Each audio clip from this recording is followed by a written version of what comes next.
Tributes have been paid to the Bee Gees singer and songwriter Robin Gibb, who's died of cancer at the age of 62. Robin Gibb formed the band with his brothers Maurice and Barry. They sold more than 200 million records with hits including Night Fever and How Deep Is Your Love. He's been described as one of the most successful songwriters in British music history. David Silito looks back at his life. I'm going back to Massachusetts. With his slightly tremulous, pleading voice, Robin Gibb was a slim and rather toothy 17-year-old who was also #1, singing lead for a band that had, by this time, been performing for more than 10 years. We're going to stand up on the high level. That's the thing. Now, is it true that you write your own pieces, Barry? It's true, Desmond. Robin, here in the middle, had begun performing when the Gibb family moved from Manchester to Australia. A young DJ called Bill Gates spotted them and called them the Bee Gees. Next to Lennon and McCartney, there's been nothing like this phenomenon of the Bee Gees. Robin, we've heard rumours that the group is splitting up. Would you like to verify those rumours? If I was to say that was true, then I would be the Premier of Russia. And despite what Robin said in public, there were tensions. Robin left at one point, feeling that older brother Barry was getting all the attention. But they reformed, and in the 70s, created a new sound. At the peak of Saturday Night Fever, there were 5 tunes by Robin and his brothers in the US top 10 at the same time. The backlash, though, led to the brothers writing for other artists. Islands in the Stream, Chain Reaction, Guilty for Barbara Streisand, and Heartbreaker for Dionne Warwick. Why do you have to be a heartbreaker? They were wonderful songwriters. They wrote songs that everybody could sing. Suddenly everything I ever wanted.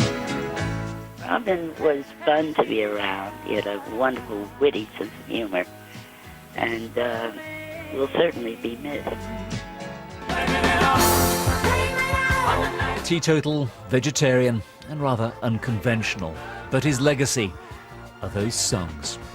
I can't think of Robin without thinking of Barry and Maurice, and they just were the best band, for me the best band. Absolutely wonderful singers, great writers, and so I'm very sad. 'Cause we're living in a world of fools, breaking us down.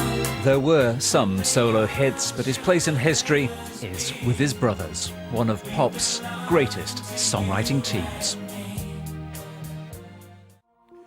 He was a music legend, part of one of the most successful pop acts of all time.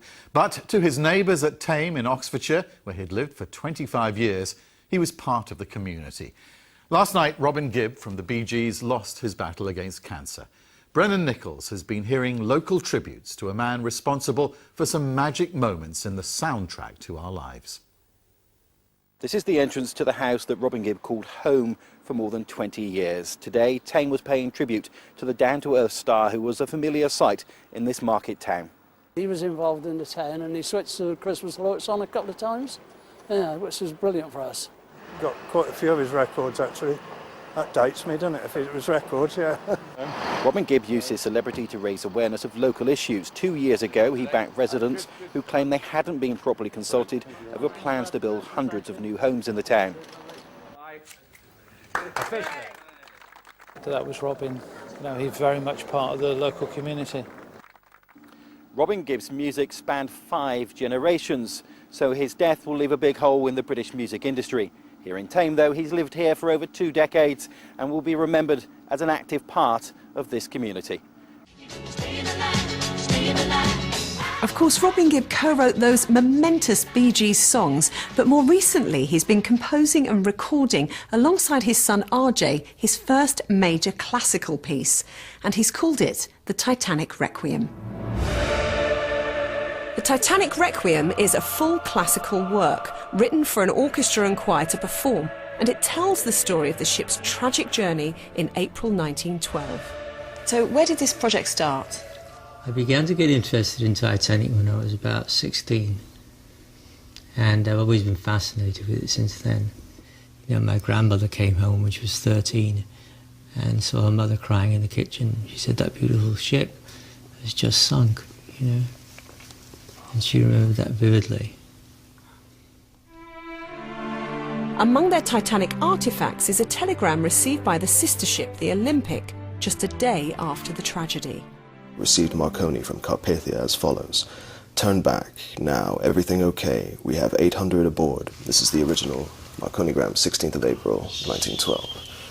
So from another ship having picked up survivors. Yeah. It's like the Antique Roadshow, isn't it?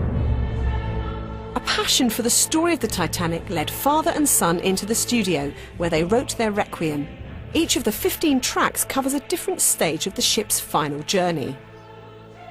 Some people may not know what a requiem is. Could you explain? It's a kind of mass. Some people have their own version of that mass. The mass is the same, but it could take on different music. It will take on different music. Haydn had his a mass. Brahms. Mozart, Brahms, as you say. Having composed their requiem, Robin and RJ went into the studio last year for a series of recording sessions with the Royal Philharmonic Orchestra. Had you worked together before? We've collaborated on things, but never an album. So how do you work together? How does that dynamic work when you're putting stuff down? We work like clockwork. Yeah, and we agree to disagree.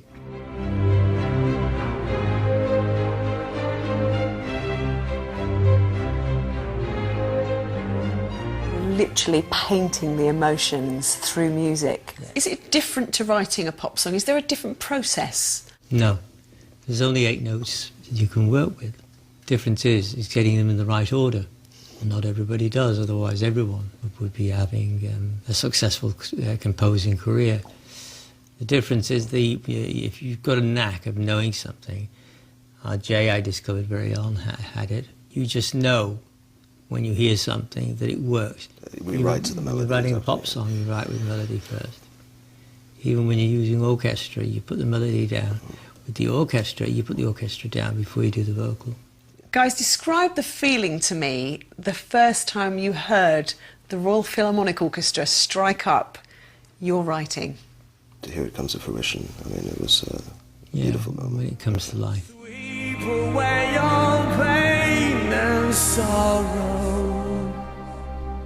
Don't cry alone. One of the most contemporary sounding pieces of music is Don't Cry Alone, which you did the vocal for.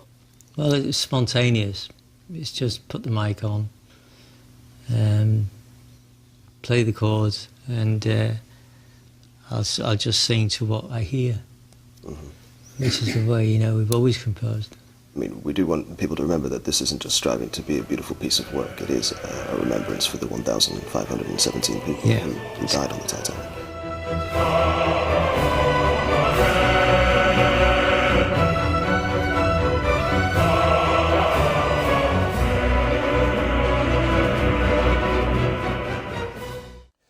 The Bee Gees singer Robin Gibb has died at the age of 62. He was diagnosed with cancer 18 months ago.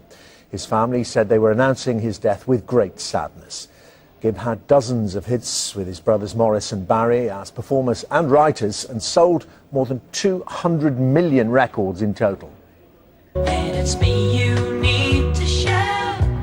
How deep is your love? This was his favourite song and one of the Bee Gees' most famous hits. Robin Gibb will be remembered for his incredibly distinctive voice and lyrics which defined the disco era. His death followed months of ill health. Diagnosed with colon cancer in 2010, it soon spread to his liver.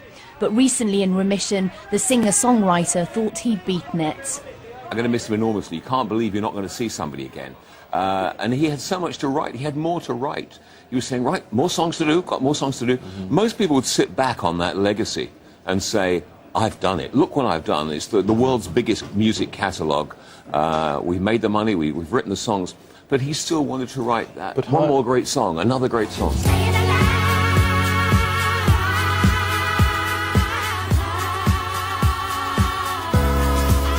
Music had been Robin's life and he'd enjoyed a career spanning 6 decades. Along with his brothers Maurice and Barry, the Bee Gees sold over 200 million records.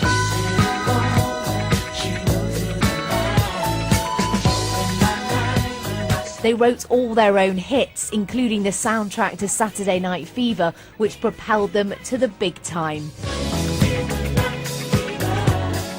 It was a constant resurgence. That's where Robin and Maurice and Barry Gibb were very clever at doing that. They stayed ahead of the curve. Even though they had times when they weren't cool and they weren't revered in the industry, they still sold records. Over in America, fans have been paying tribute to the singer on the Hollywood Walk of Fame. Of course, as a child, like Saturday Night Fever and all of that. Yeah, of course. It's a great loss, but we all must go. With Rob and then his vibrato voice, it's very distinctive. I started the joke. It was one that he did pretty well himself, and there's no mistake of his voice. I grew up during that time, enjoyed disco and all that kind of good stuff, so, you know, it is sad passing. For all their fame and fortune, Robin said his family was cursed. In 1988, Andy, the youngest brother, died of a heart attack aged just 30. Then in 2003, Robin's twin brother Maurice died. Speaking in 2009, Robin and Barry explained how difficult it had been to continue after the loss of their brother. Knocks us a bit off track. It's very hard just to pick up the pieces after something like that in game. You just find yourself thrashing about and trying to find a centre. In the years that followed Maurice's death, Robin continued his solo career and his charity work, raising money for the Royal British Legion and wounded soldiers.